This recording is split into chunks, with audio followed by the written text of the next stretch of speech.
are listening to the Natural Healing Show for UK Health Radio. I'm your host, Catherine Carrigan, medical intuitive healer and Amazon #1 bestselling author. You can find out more about me and my work at catherinecarrigan.com and unlimitedenergynow.com. While you're there, definitely sign up for my newsletter so you can learn even more about how you can heal yourself naturally. Now, our guest today is a fascinating individual, H.G. Tudor. H.G. Tudor is the author of over 50 books about narcissism, and you can find out more about H.G. Tudor and his wonderful work at narcsite.com. That's NARCSITE.com. And among his wonderful books is a book called Danger, 50 Things You Should Not Do with a Narcissist. According to his Amazon Author Central profile, H.G. Tudor is a narcissistic psychopath who writes extensively about his mindset, thoughts, and actions, and those of his kind. So he is here to share his insights with us. H.G. Tudor is, I understand, a pseudonym, and he prefers to keep himself anonymous. So if you're watching this video, you will not see his face. So we honor his anonymity, and we look forward to understanding what he has to share with us today. So H.G. Tudor, what exactly is a narcissist? Well, Catherine, a narcissist is an individual who has a self-defense mechanism which requires constant and total control over people that come within the narcissist environment. Many people misunderstand what narcissism is, and they think that it is an individual who is grandiose and bombastic and a show-off and doesn't care about people. And that is just but one manifestation of how narcissism appears. And at its core, it's a self-defense mechanism. And what the narcissist thrives upon, indeed, what is central to our existence, is the concept of control. Because for reasons in how we were created, we're hypersensitive to the issue of control. You're not, we are. And so in a similar way that you and I can't hear frequencies that a dog will hear, you're not hypersensitive to threats to your control in the way that a narcissist is. And you respond to certain threats in a completely different way to the narcissist. The majority of narcissists, 99.99%, don't know what they are, will never know what they are, and operate entirely through unconscious instinct.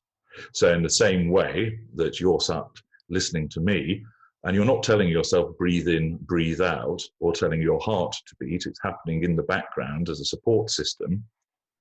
Narcissism is similar. A small number of us have an awareness and can straddle two worlds, and we are self-aware. And many people make the mistake of thinking that the narcissist they're involved with is entirely aware of all of their behaviors and plots and plans. And that's not the case. And it's a very common mistake that people make. But in essence, that's what a narcissist is, an individual who is designed to control other people and has to have that control for the purposes of survival. Now, H.G. Tudor, in your blog at narcsite.com, you write about many famous people who you consider to be narcissists, so that we can learn by their example.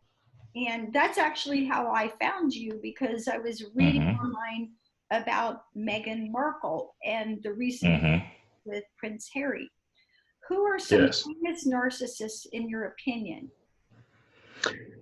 Well, this includes many famous individuals, because narcissists are overrepresented in the ranks: powerful, the famous, the rich, within politicians, pop stars, sports stars, film stars, captains of industry, people at the top of academia. And some of the famous ones include President Trump, former President Obama, the athlete Oscar Pistorius, the pop singer Taylor Swift, Harvey Weinstein, who's currently embroiled in his court battle, present. So there's just a handful of them. They are littered throughout history, and many are not so obvious because they're polished and are able to fit in the way, for example, that I do. So if you met me and you were talking to me and we were having a discussion, you wouldn't immediately think, this man's a narcissist. And similarly with many of the people that are famous, people don't realize that. Some are more obvious, some are a little more blatant in their behaviors, but many, it's a case of fitting in, but the indicators and the patterns of behavior are there which demonstrate what they are. So those are just a handful of them that I've written about them, and the reasons why, in my view, and my extensive experience, these individuals are narcissists, by going through the evidence and demonstrating the patterns of behavior to help people understand with clear and famous examples. And as you identified, Catherine, Meghan Markle being a prime and very prominent example of it. Now, what is an empath? Okay. An empath is the choice victim for the narcissist, and an empath is an individual who is a bundle of empathic and narcissistic traits. All people have empathic traits, such as traits of honesty, decency, being a truth seeker, a love devotee, someone who's compassionate, and a bundle of narcissistic traits. The only people that don't have empathic traits are my kind, narcissists. We don't have them. We might fake them, and some of my kind don't even do that. But an empath has this bundle of empathic traits and narcissistic traits. So an empath can be jealous. Empaths aren't saints, and they can commit infidelity. But what they have is extensive and strong empathic traits which bundle around those narcissistic traits and keep them in check. An empath is also an individual who has a high and extensive level of emotional empathy. So not only do they care about their immediate family members, spouse, partner, friends, they will care about that homeless person that they don't actually know. They will care about the refugee in the Middle East because of that high level of emotional empathy, and it's extensive in its radius. Empaths are also individuals who have an addiction to narcissists, and that's why they become the victim of choice for us, because not only are they easier to ensnare as a consequence of this addiction, they're easier to keep ensnared. So, and empaths that I've written about come in different schools, I refer to them. So you have your standard empath, which is the majority of empaths, codependents, super empaths, contagion empaths. So there's 4 schools, and then within that, there are different categories, the savior empath, the magnet empath, and so forth. And I've written about those extensively. But all of those different schools and categories essentially are individuals who have high level of emotional empathy, a wide radius of emotional empathy, and they have extensive empathic traits coupled around narcissistic ones also. Right. Now, again, clearly you have studied this subject and written about it extensively for 50 books. And so for most of us, I would assume that we would have sort of degrees of empathy and degrees of narcissism, right?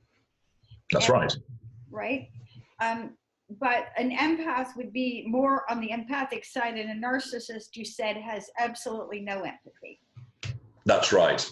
No emotional empathy. So imagine, if you will, a spectrum. Draw a line left to right. On the far left is your empath group, those schools I've just described. And that group has all the traits that I've just talked about. Move to the right, you have empathic people. They're not empaths, but they still have a high level of empathy. Move to the right again, here are the normals that make up the bulk of the world. And those individuals have empathic traits and narcissistic traits, but fewer of them and less strong. And these individuals also have emotional empathy. So they'll care about a limited radius. So they'll care about their children, their parents, spouse, a couple of friends, neighbor, a couple of colleagues. That's it. Their emotional empathy doesn't extend in the way that the empath does. It's at a narrower band of individuals. So those are the normal group. And then move to the right, you have the narcissistic group. This set of individuals have limited emotional empathy. It's there, but it's limited both in terms of amount and radius. And they have higher traits in terms of narcissistic traits, which outweigh their empathic traits. But they do have some emotional empathy. And one of my pieces of work is called Narcissistic or Narcissist, and that will help people understand the difference there. And I go into that in considerable detail. So listeners might like to look that out to gain greater understanding about that. And then finally, go to the right of the spectrum, and that's where me and my kind reside. And we have no emotional empathy. Some of us have cognitive empathy, whereby intellectually we have been able to work out what our responses should be in order to fit in, maintain facades, and to manipulate people. So within that group of narcissists, wholesale narcissistic traits, no empathic traits, save where they're faked. So for example, the narcissist is essentially dishonest, but will feign honesty for the purposes of a form of manipulation. And in broad terms, that's what the spectrum looks like. So thank you for that, H.G. Tudor. So, the description that you have just gave sort of begs another question, which is about evil. Now, we don't usually use that term evil, but if you're talking about individuals who are incapable of caring for others, there's a two-part question. Is this inherently evil, or can it manifest as evil actions? And are these people, are the extreme narcissists incapable of love, the emotion of love? Okay. I think it's important to make a distinction there, because you talked about being incapable of caring for others, and that's not quite right, because I can care for somebody in the sense of, if they were cold and wet, I could offer them shelter and a warm fire and something to eat. But why do I do it? That's the difference. You, as a non-narcissist, would do it because you have emotional empathy. You would feel the need to help that individual in distress. Okay? I don't feel any need. I intellectually recognize that it would benefit my circumstance if I assisted that person. By the same token, if I saw no gain to be obtained from it, I won't help them, and it doesn't trouble me in the slightest, because I have no conscience, no guilt, no sense of remorse. And so similarly, all other narcissists would operate in a similar way. So we can care for people, and this is what makes it difficult for some people, because they think, well, sometimes he can be very caring and he looks after me, or she says really delightful things to me and can be, honest to goodness, such a wonderful person to be around, and then is very cruel to me. I don't understand.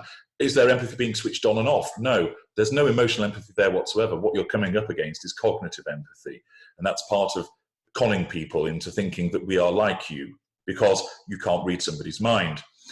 And we haven't really got the time to go into the ins and outs of the distinction between cognitive empathy and emotional empathy to help people understand it, but a lot of my work does touch on that. So that's something for people to explore so they can understand what's the difference. I have an assistance package called Understanding Emotional Empathy, which enables people to distinguish between empaths, normals, and narcissists, with a lot of very helpful examples, which makes it simple. So turning to the question of love, narcissists are incapable of feeling love. Many narcissists believe that they can, because they're blind to their narcissism. And of course, many of the manifestations of what people understand as love is actually what narcissists portray as love. Most of the pop songs you've ever listened to, the books that you've read, the films that you've watched, that's a narcissistic narrative that's driving it. Because love is not standing beneath the balcony in the rain singing Ave Maria to your love interest above you. That's not love. That's a grandiose form of manipulation. Love is not getting down on bended knee in a packed basketball auditorium and proposing to some slightly embarrassed young lady. That is a form of manipulation. You ask the individual, do you think you're manipulating that person? He'll say no, because in all likelihood he's a narcissist that's oblivious to his narcissism, because for the bulk of narcissists, they don't know what they are. Or it might be a normal individual who has been misled, because so much of the behavior that exists is either the behavior of narcissists or normals, and indeed sometimes even empaths, who think that what they're doing is love, but it's actually replicating a narcissistic manifestation of it.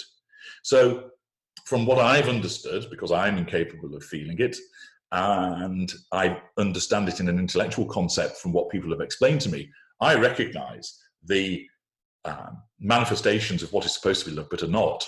And I also understand what amounts to it. And it's a feeling whereby putting that person's interest before your own, being supportive, not looking for any kind of gratitude or payoff as a consequence of doing it, but it's the manifestation of emotional empathy for that individual, whether it's the child, the spouse, friend, colleague. Love forms through emotional empathy. We don't have that, and we're incapable of it. What we're very good at doing is conning you into thinking that we love you through demonstrations of grandiosity, words that we use, showering you with gifts, telling you you're the most beautiful woman that we've ever met, and that you are our soulmate, and that you've been sent from heaven, etc. And it's all flannel, and it's designed to con and draw people in, and invariably is rolled out instinctively. And then the other side of the coin, what is evil? Well, the concept of right and wrong and good and evil are subjective. So what is right for me is invariably wrong for a non-narcissist. And in such circumstances, there is nowhere written in the universe the concept of good or evil.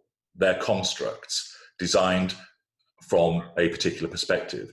I have a different perspective on the world to you.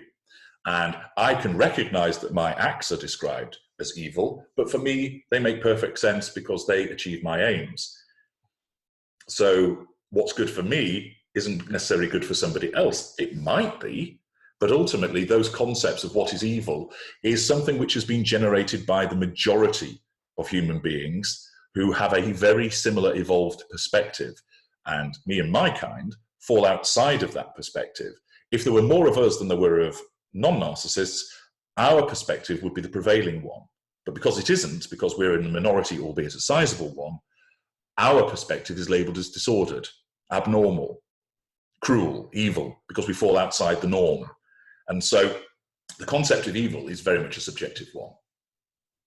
Now, H.G. Tudor, what is the relationship between a narcissist and an empath? Okay. It's one of controller and controlled, and it's one born out of addiction. The narcissist is addicted to control, albeit often not realizing this, and the empath is addicted to what the narcissist represents and provides to the empath. So it's a symbiotic relationship, and the narcissist has to control the empath, and the empath feels a pull towards the narcissist, although doesn't actually understand what is driving that, what is behind the addiction. But that is what it is. It's two addicted individuals coming together. So a narcissist can ensnare a normal person, but it doesn't happen as often, and it doesn't tend to happen for as long. Because what will happen is that invariably when the narcissist starts to assert control in a malign fashion, the narcissist will go, the normal person will say, I don't have time for this nonsense. He's a complete idiot. I'm out of here. The empath won't do that because, driven by their addiction and emotional thinking, which is always present with that addiction, they'll think, what have I done wrong? Why am I causing this problem? What's wrong with him? Can I fix this in any way? Can we solve this? Everything used to be really wonderful. Now it's not working. Perhaps there's something I can do to solve this problem. The normal just thinks, I've not got time for this. Goodbye. The empath, driven by their addiction, hangs in there. And that's why we want empaths, because they're easier to control and easier to keep controlled than narcissists and normal people. And so the relationship is one of controller and controlled. Now, H.G. Tudor, is narcissism on the rise, or are more people simply aware of this personality type? Well, Catherine, it's a combination of the two. First of all, narcissism is on the rise because, as a consequence of, we have a growth in the world's population, and therefore it follows that if there are more narcissists, that will cause more narcissists to come into being as a consequence of a marrying of a genetic predisposition and a lack of control environment.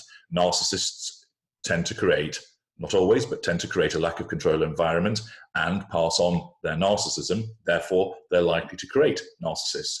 And therefore, as we grow in population on the planet, it follows that statistically there will be more narcissists. Also, there is a greater awareness which causes people to see more narcissists around. And within that, of course, though, there is the blurring of boundaries between the narcissists and narcissistic individuals, which I alluded to earlier, and narcissistic behaviors. So take, for example, selfies. The taking of a selfie is a narcissistic behavior and originated from narcissists. Why? Grandiosity, self-absorption, a platform for demonstrating how beautiful or handsome that you are, to garner control over other people by them responding and going, wow, you're hot, you're sexy, you're beautiful, you're fit, whatever you want to describe it as. And so narcissists start to pump those out over social media.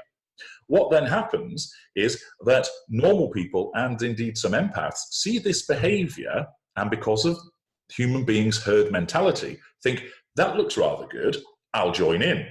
And because they have their own narcissistic traits, they are drawn in to replicating that behavior. Now, the behavior of posting a selfie is narcissistic, but it does not mean that person is a narcissist. It is indicative, not determinative. And in such circumstances, what you'd have to do is look at a range of behaviors of the individual concerned. And so if you were dealing with a narcissist, you would see the posting of selfies, a preoccupation with the way that they look, attending the gym regularly, even though they're neglecting their family, perhaps haughty behaviors with people, other behaviors demonstrating grandiosity, a lack of emotional empathy, a lack of boundary recognition, haughtiness, lack of accountability. The normal person, the only thing that they might do that narcissistic is post selfies, and they don't tick any of the boxes, and there you see the distinction. And so everybody can engage in a narcissistic behavior, but where you're dealing with a narcissist, you will see a repeated pattern of those behaviors. Non-narcissist, there isn't the repeated pattern, and that's one of the major distinctions that exists. Now, H.G. Tudor, what are the signs and signals a person might experience if they discover they're in a relationship with a narcissist? They are wide-ranging, and I've written about them in 2 books, Red Flag and Black Flag. Red Flag is about the ones that you would see when you're being seduced, and Black Flag are the ones when the abuse starts. Some of the behaviors, and remember, as the point that I've just made, that in isolation, one or two of these behaviors doesn't mean that the person's a narcissist. It raises a possibility that they are. So before people listening think, oh my goodness, I've seen my partner do this, they're a narcissist, and they start panicking, you need to look at many of these behaviors over a period of time, repeatedly engaged in. So in seduction, it would be the invasion of an individual's boundaries. So for example, declaring after 10 days that you are in love with a person. That is a sense of entitlement. It also doesn't recognize a boundary. Occupying somebody's time by texting them scores of time during the course of the day, spending 2-3 hours on the phone with an individual every night. That shows a lack of emotional empathy because the individual is not concerned about that person's time. The narcissist is exerting control and monopolizing that time. They're not recognizing the boundaries. Other things might be being very tactile with an individual very quickly, moving the relationship on very quickly, talking about getting married, talking about having children, indeed getting somebody pregnant or becoming pregnant very quickly. Excessive flattery, talking about the ex in a disparaging way in detail, because we see in black and white. So people who are not narcissists may well have had a difficult relationship, probably because they were with a narcissist and didn't realize it. When they meet somebody new, they may say, well, yes, my last relationship didn't work out. It was difficult. What they don't do is give chapter and verse to the new person they're talking to. Why? They recognize the boundary. They respect a degree of privacy. They don't feel the need to say everything about that person because it's in the past. Whereas a narcissist with black and white thinking wants to, A, demonstrate that the person they're seducing is wonderful and painted white, whilst ensuring that the past spouse is denigrated because they're painted black. So, oh, my crazy psycho ex, she's harassing me even now. She won't leave me alone. Yep, she's always ringing me and she's absolutely off the charts loony. or those kind of behaviors where somebody extensively talks about in a disparaging way about their ex, that's a red flag. So that's just a handful of them, but I've written about 100 of these different examples in red flag and black flag, and people should utilize that to understand more about it. Now, H.G. Tudor, in your book, Danger, 50 Things You Should Not Do with a Narcissist, you provide warnings for your readers. What are the most important things we should not do with a narcissist? Chief amongst them is not get caught in the first place, but that's a counsel of perfection, and next to nobody spots a narcissist first time around. So whilst that would be the number one thing not to do, not get caught in the first place, in reality, it's unachievable. And so one of the key things is that when you realize that you're with a narcissist, or you suspect that you are, is to stop interacting with them. And so stay away. It's the principle of no contact. And so in such circumstances, you don't spend time with that person any longer. No matter how wonderful they might be on occasions, you have to put that from your mind.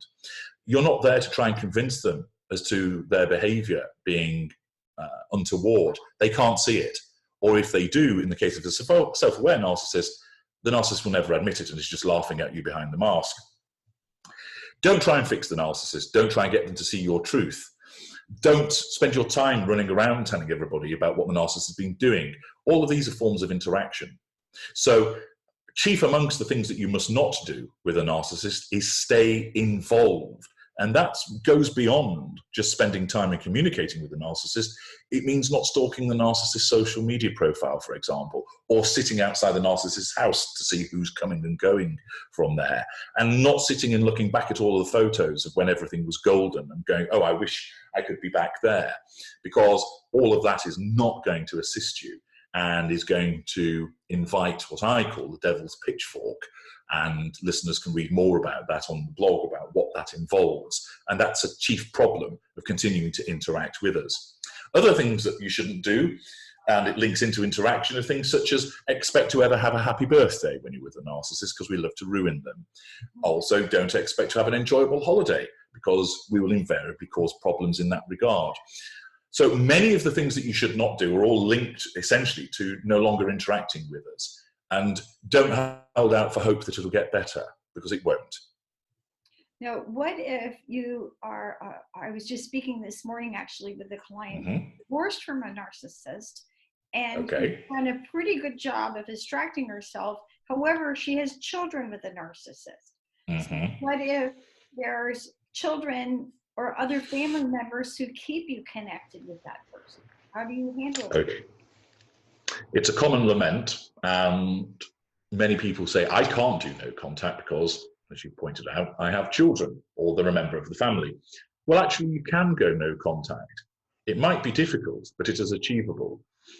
I have an assistance package called How to Co-Parent with the Narcissist, which takes people through in extensive detail the steps that they can take, first of all, to achieve no contact, where they're dealing with a co-parent, to also understand that the narcissist, if you make it difficult for the narcissist to interact, and you do so lawfully and legitimately, how the narcissist will lose interest.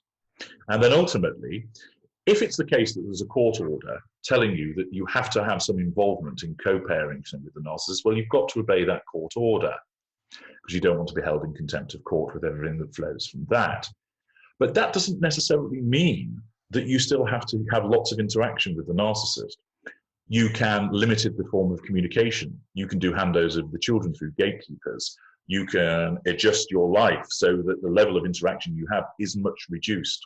And the assistance package that I've referred to goes into considerable detail about how that can be achieved. But the starting point is not to think, oh, well, I co-parent, so I can never do it, because you're admitting defeat at the very outset. And the aim is to think, I can cut this person out of my life. And typically people think, well, I ought not to do it because he or she is still a decent parent. Well, what you've got to remember is that the narcissist's involvement in this relationship is not because they love the children, although they'll maintain that they do. But as I've explained earlier in this discussion, we do not love anybody. it's all about controlling that former spouse or former partner, and the children are but pawns in that dynamic. And consequently, if you allow the narcissist to continue to interact with you, rather than taking the steps that I set out to prevent that interaction, you will start to suffer. If you start to suffer, you'll be exhausted, you'll be run down, your finances will be stretched, and you won't be a good parent. And therefore, individuals owe it to their children, if not themselves, to strive for no contact in the first instance. And in some instances, you can actually do that where there is a co-parent situation, because you force the narcissist to stay away. Then the narcissist has a choice. Does he or she make an application to the court to try and get visitation or contact with the children? And some narcissists won't bother. Why? It's too much like hard work, and they have no sense of accountability towards those children because they have no emotional empathy. So in such circumstances where people find themselves in a situation of co-parenting, or they've got a family member, a brother, a sister, or a parent, many people go, I can't go no contact, she's my mother. No, she only gains the title of mother because she gave birth to you. If that individual is a narcissist, and I'm sure there'll be many adult children of narcissists who will identify with this, that they will have been subjected to repeated interference, abuse, neglect, telling them how they should behave, all through their lives, from child through to adult, interference in their marriage, interference with grandchildren. And they will realize that all of those behaviors arise out of narcissism and the need to control. And ultimately, that is not the behavior of someone who deserves the title of mother or father or grandmother or grandfather, because they are not having emotional empathy. But the victim empath falls into the trap of thinking, it's my mother, I can't do it. You have to dehumanize the situation and think, that's not my mother, that is a narcissist. And by altering that frame of reference and applying the work that I provide, it will enable people to impose no contact or near total no contact. And with that comes a host of benefits. I was going to joke with you, H.G. Tudor, and say you just displayed the traits of an empath because you read my... Because that was going to be my next question is, well, what do you do if your parent is a narcissist, right? Mm-hmm. Because in our society, we're imprinted, be a good, honor thy mother and thy father, right? Mm. So, well, I often write about the pointless platitudes, whereby what you've just said there, that's fine if you're not dealing with a narcissist.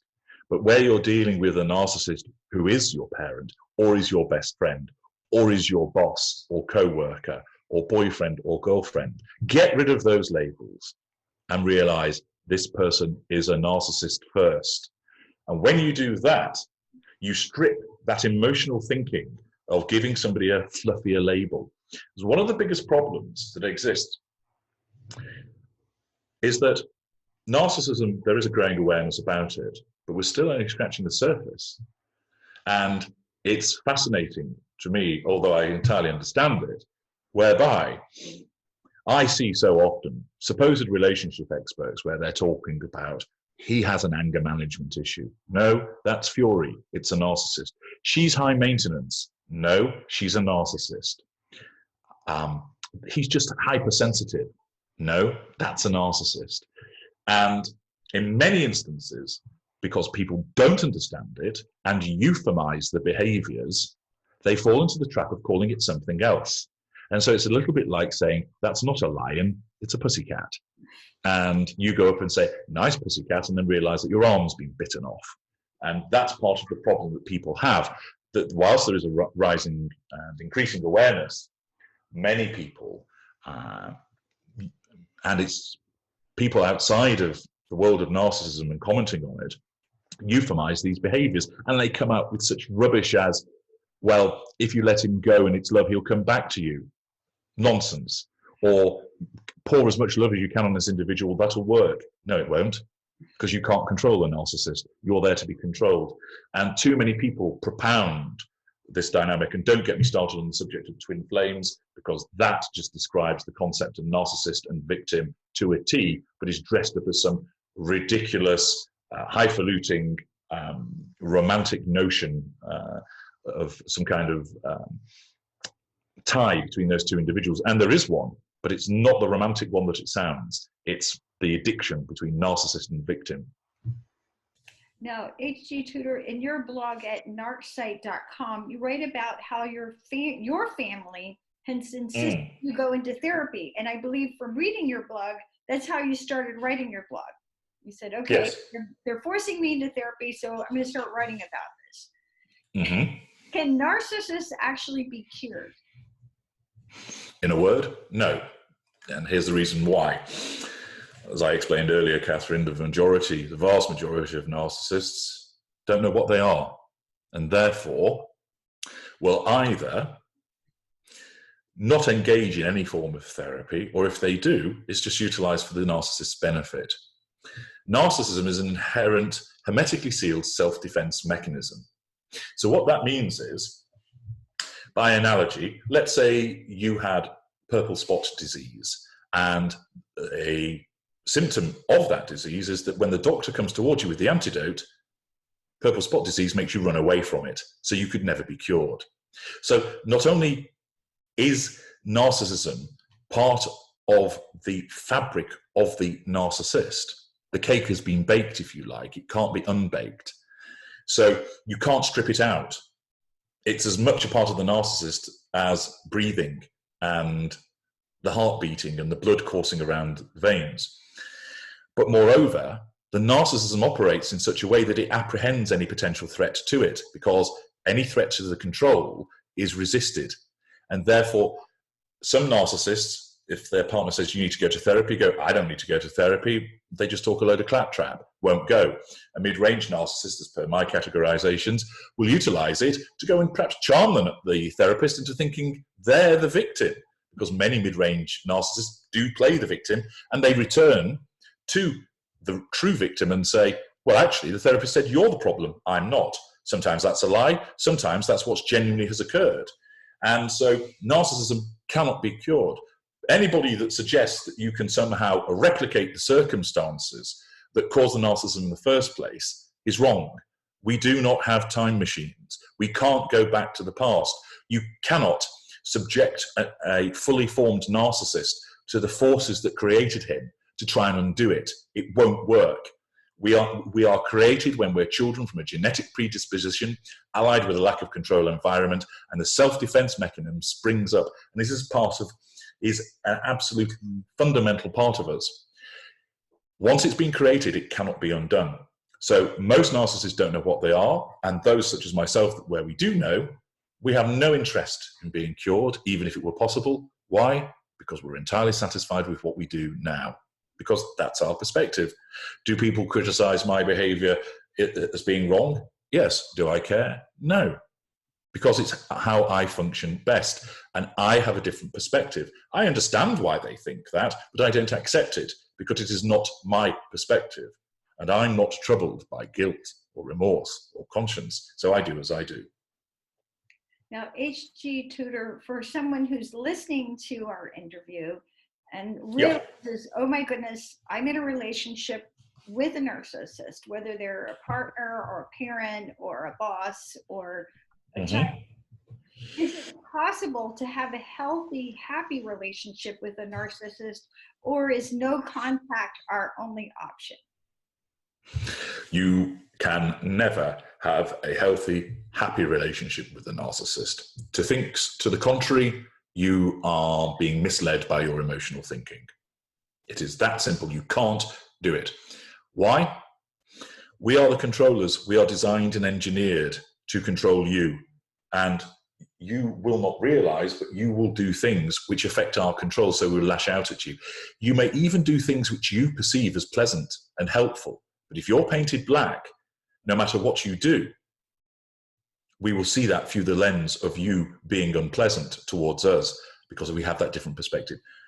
You cannot ever be happy, because you will always be treading on those proverbial eggshells, waiting for the next moment, even where you are largely treated well. Perhaps you're a friend with a narcissist.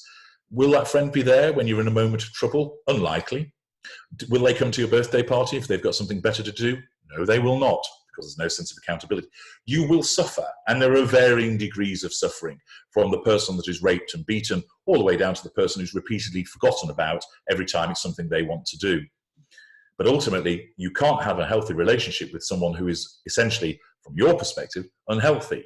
And you can't have a happy relationship with us, because if you think that you can achieve that, you are trying to cause assert control over something which is not designed to be controlled. So the answer is a fundamental and loud no. Now, H.G. Tudor, what are some of the most important things a person can do to leave a narcissist and also recover from a relationship with a narcissist? Okay. Fundamentally, read and listen to my work, because you'll get the unrivaled view with no sugarcoating, no fluff, no mistakes as to the way that we think. And you alluded earlier to saying I almost sounded like an empath, because I understand intellectually the way that your side of things works. I have to know my enemy in order to conquer you. So I know my kind and I know your kind. And I'm not interested in all the hand-holding fluff. It's about giving you the information that will help you, delivered in the brutal and honest truth, because that's what you need. What people need to do is stay completely away from the narcissist, as I explained earlier on. No more interactions, solid no contact, and understand what no contact actually is. It's much more than not spending time or communicating with the narcissist. It goes much further than that. My work helps you understand that. You need to build your logic defenses. Logic is your friend, but at the beginning, you will be misled and adopt flawed logic instead by the enemy within, which is your emotional thinking. And you need to reduce that. And you reduce that by staying away from the narcissist. And also, avoid a lot of the misinformation that's out there. There's a lot of nonsense that's written about our kind. There's a lot of pieces missing, and there's people who get it fundamentally wrong and offer what is actually unhelpful and dangerous advice to people. You can't fix us. You can't succeed with what the concept of grey rock. It doesn't work. And I explain in detail in one of my works why grey rock doesn't work, why that is the case. Stay away from the misinformation.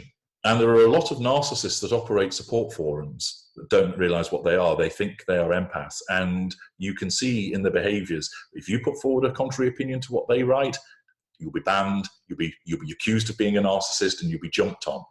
I've had many of my readers who come to my places saying they find it such a constructive environment because I am upfront with what I am. And in such circumstances, I've created a constructive and safe environment for people to learn. That's what it's there for.